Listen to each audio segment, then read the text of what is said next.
BGP authentication for IPv6 is straightforward. We just make sure we have a common password, which is case sensitive, between the two devices, and away we go. And you can see that we're attaching this to a neighborship formed over IPv6. Does that mean we're sharing IPv6 information? No. You have to do that under address families and things like that. But if you want to verify this, it's the same verification as v4. Show IP BGP summary, look for a number which tells us we're established, and again, established under show IP BGP neighbors. Let's do this between R5 and R7. I'm going to make sure that I've got IP unicast routing. I don't have a lot of BGP going on. So we're going to do router BGP 64501. And I do have a neighborship on that's formed over IPv4. I'm going to use that, but I'm going to say address family IPv6, and then I'm going to activate my neighborship between these two devices.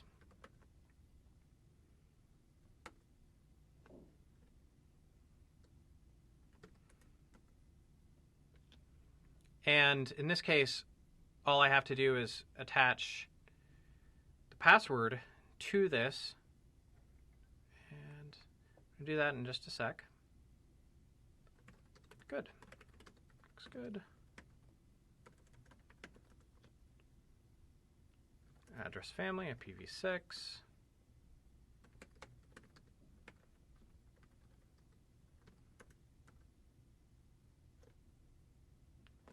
Good.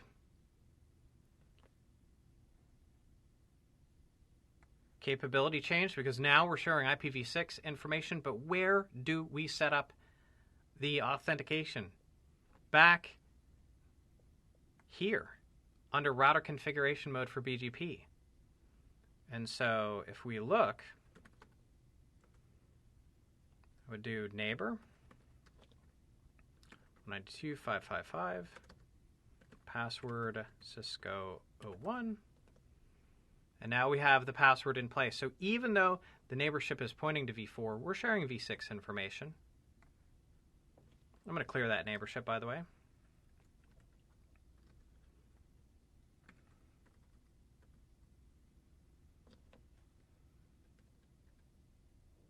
Oh, okay.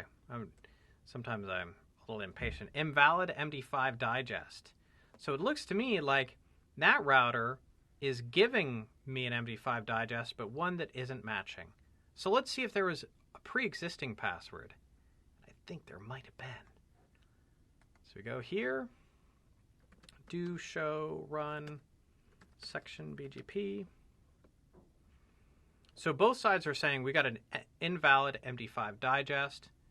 It's because one side has a password of Cisco and the other side has a password of Cisco 01.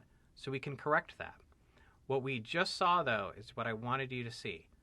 Bad authentication, and we've got an invalid MD5 digest. That would be corrected by agreeing to the same password. And so I'll just copy and paste with a little editing.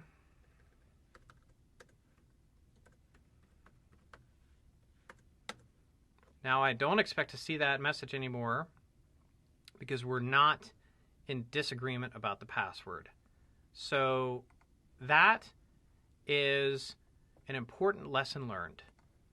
If you see a message that says no MD5 digest, then you have lopsided config, authentication on one side but not on the other. If it is invalid, that means authentication on one side but something completely different on the other that isn't agreeing. So we just need to make sure that they are properly aligned, be able to read these two messages. I think that they are quite verbose and are explained pretty well if you just read them. But if you are ever asked a test question, it's nice to be able to be confident in an answer as to the interpretation of them.